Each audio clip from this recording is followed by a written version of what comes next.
I've created a time lapse for one of my most popular tutorials, which is the Herdwick sheep. You can adapt it for any kind of sheep you wish. The link for the full tutorial is in the description, as well as the link for the template and size guide if you want to use that to felt along with me. I'm going to start with the body, and we're going to use either wool tops, a nice coarse wool top will do, or carded wool. That also works very well. Because it's going to be covered up with curly wool, it really doesn't matter. And don't worry if you haven't got curly wool, because you can use any old yarn to create curls. There is a video on that, and I'll pop that link in the description as well. So there's going to be a lot of resources down there for you to make full use of. Now I'm using this is a Shetland wool top, and it's a beautiful coarse wool top and perfect for this project, but any wool will do really. Use finger guards if you feel you want them. I don't use them just because I find them more cumbersome than anything, but definitely recommend using them if you've just started needle felting. And what I'm going to do is start by rolling and aiming for a basic barrel shape. I roll it up really firmly as well before I even start using that felting needle, so it's nice and tight. We want all the air out of it. It makes it much easier to create the shape, and it speeds up the process no end. So as you can see here, I'm building up, I'm adding wool as I need it. I'm not starting with too much wool. I've got a template here. As I said, link is in the description for that if you want it. And if you're not used to working with the felting wool, then it's easier just to get the size and proportions right. And even as a competent needle felter, you'll find that you will still use these templates. They're really, really useful. Again, don't forget those finger guards. I've started working on the head now, and again, this barbecue skewer is an incredible tool for any needle felter. It just means that it's quicker to felt, you get a nice firmer felt, and for these really specific shapes, it's perfect. And if you are a beginner, it is definitely the tool you don't want to be without. And as you can see, I've just again built up this shape. I am just working around now at a diagonal angle. I'm getting all the air out until I've got a nice shape. I've pulled it off the skewer, and that is that lovely sort of egg shape that you've created for the head. Another brilliant classic core shape that you will use a lot for needle felting. And then you can just continue to shape that a little as you go. But as you progress with the project, you'll come back to it and reshape it. Now, taking the barbecue skewer again, this is where it really comes into its own when you're creating legs, because you've got 4 legs and you want them all to be pretty much the same size. Once you've done one leg on the barbecue skewer, you can use that as your template and guide for the other legs, but it just means that you don't need any wire, which can be really tricky for some people. Even when you've needle felted a long time, some people just don't like using wire, and I don't use it a lot. So the barbecue skewer negates the need for any wire, because you get a really nice firm felt all the way around that leg. And leave a little bit of loose wool at the top of the leg. Decide which is going to be the top and the bottom as you go along. It will just become wider at one end and narrower at the other. Then you can make that decision. Flatten the end for the hoof, and then just work diagonally. Make sure that center is really firm, because you don't want it wobbly. It needs to be nice and stable. And then once you've created all 4 legs, just go around if you need to and widen that hoof and just give them a really, really good shape. You can use your hands. Your hands are brilliant tools, and you should be using them as much as your needle. And this is just such a great project, because even if the legs are too short or too long, you can just change where they are on the body, because they're all going to be covered up. We're going to start working on the ears now, and this is another classic core shape which you will use a lot, and it's I either call it a teardrop or a petal shape, and it's one of the 6 core foundational shapes I teach in my beginner's needle felting course, and I'll pop the link again for that below. It's a 6 module course. You make 6 projects starting from this sort of beginner level, and then working towards becoming a much more confident needle felter as you get to the end end of the course. But again, link will be in the description. So there's your classic teardrop or petal shape.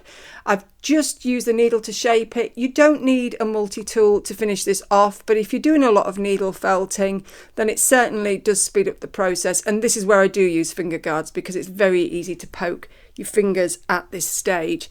But it's just a case of working the shapes and then using your first ear as the template for the other. The next body part is completely optional, and I'm going to create a little neck. It just gives it a little bit of elevation and a little bit more shape. But if you're just doing this as your first project, don't worry about doing the neck at all. And again, you're creating that barrel shape around the barbecue skewer. Can you see how amazing this tool is now? So I've got a slightly wider end with lots of loose wool and a slightly firmer end, but again, keeping that wool nice and loose if you can. But don't worry, we'll be adding extra wool around the neck when we attach it. Now, the neck is just popped on to the rear of the head, so the back third of the head. Just poke around with your needle until it starts to firm up. Don't worry about positioning to start with. And then what we'll be doing is adding some wool around the base of that neck to widen it, to make it become part of the head. And then when we add the neck to the body, we'll be doing the same thing again. And you can see how that's firmed up really nicely now. And as I said, I'm tying a little bit of a scarf of wool around the neck just to tidy up that seam so it looks part of the head. And there we go. Finishing touches and then putting it all together. I'd love to know what your favourite needle felting project to make is, or your favourite animal. Just let me know in the comments. And also, if you have any suggestions for my next projects, all feedback is welcomed. And if you do have any needle felting questions, make sure you pop them in the comments as well. I will always get back to you. And here we go. We are now ready to attach the ears. I'd like to join them together if possible because it just makes them easier to attach, you know, so you've not got one hanging down one side and then one up near the top of the head. And also the herdies, sometimes they have these they look like scuffed knees, so I've just added a little bit of detail there. That was my Herdwick sheep with the long coat, which is absolutely gorgeous, and I actually use Herdwick wool for that. I have another tutorial on that for actually creating long fur, and I'll pop that in the description. Face details. Less is always more. You are literally using just wisps of wool, and I have a simple technique. You create a V for the nose. So you're using these tiny, tiny strands of thread. You have less than you need and then trim them off, because if you don't, it will disappear into the face because it's so thin. And keep hold of the wisps as you're doing it. At this point, you can start to work around the face, shape, make any amendments if necessary. So if it goes wrong, which it often does when you do this, take it off, start again. You're using such tiny amounts of wool, it really doesn't matter. So we've got the V shape. I'm now putting a straight line down from the centre of the nose just to above the chin. Keeping hold of that piece, I then pull that around to create the smile. It's going to have a little smile on one side of the face, and then a separate piece of wool for the other. And as I said, this is going pretty well for a first time for me. Quite often I end up pulling it all off and then starting again. And that's absolutely fine. And it's perfectly normal. You're working with tiny wisps of wool and they do tend to have a mind of their own. If you are new to the Felt Hub, then I'm Sandy. I've been teaching beginners to needle felt for 13 years now. And if you really are a nervous beginner and want to go a little bit deeper with your needle felting, then I'll pop a link in the description for my needle felting course. We follow my 6 steps to needle felting success formula inside the course. It's a great way to learn and it's a whole lot of fun. So now we're ready for the eyes. I am using posts on this one here, but I'm just going to quickly show you how to actually sew in those eyes. It's really, really easy.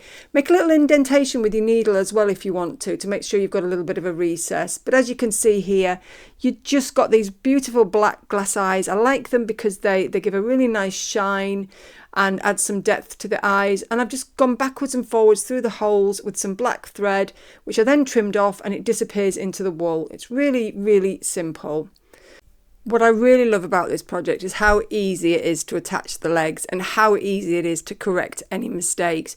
You're just popping them on with that loose wool that you left when you created them on the barbecue skewer, and then you're popping a little pad of wool on the top just to bulk it out and give it some more shape and stability. And because we worked around that barbecue skewer and we got them so firm that it's really stable, no need for any wire at all.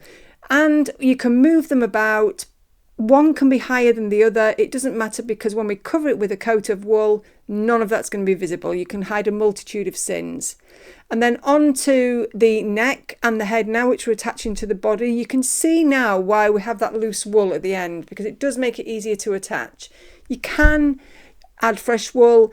If you haven't left any wool, don't worry, it's not a deal breaker.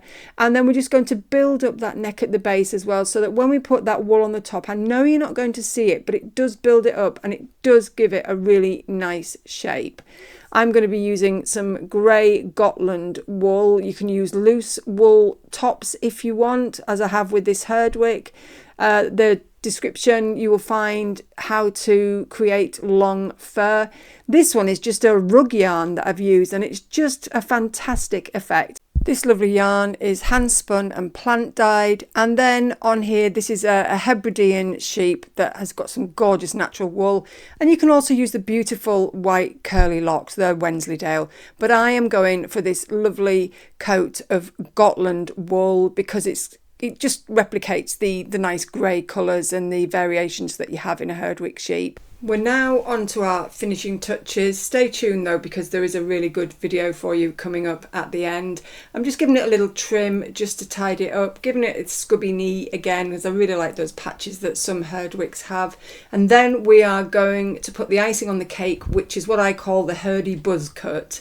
And it is just a folded over piece of wool top. Tops work best, but carded wool is fine as well. It looks like a troll to start with, but then we just trim it away and we've got this fuzzy buzz cut type style at the top of the head, which is classic Herdwick, and I absolutely love it. And lastly, you can add a little tail if you want to. I haven't on this one, but I did on the previous one. It's really easy to add. And that is your beautiful Herdwick completed. Hope you really enjoyed the tutorial. There's a great one coming up. Thanks for joining me.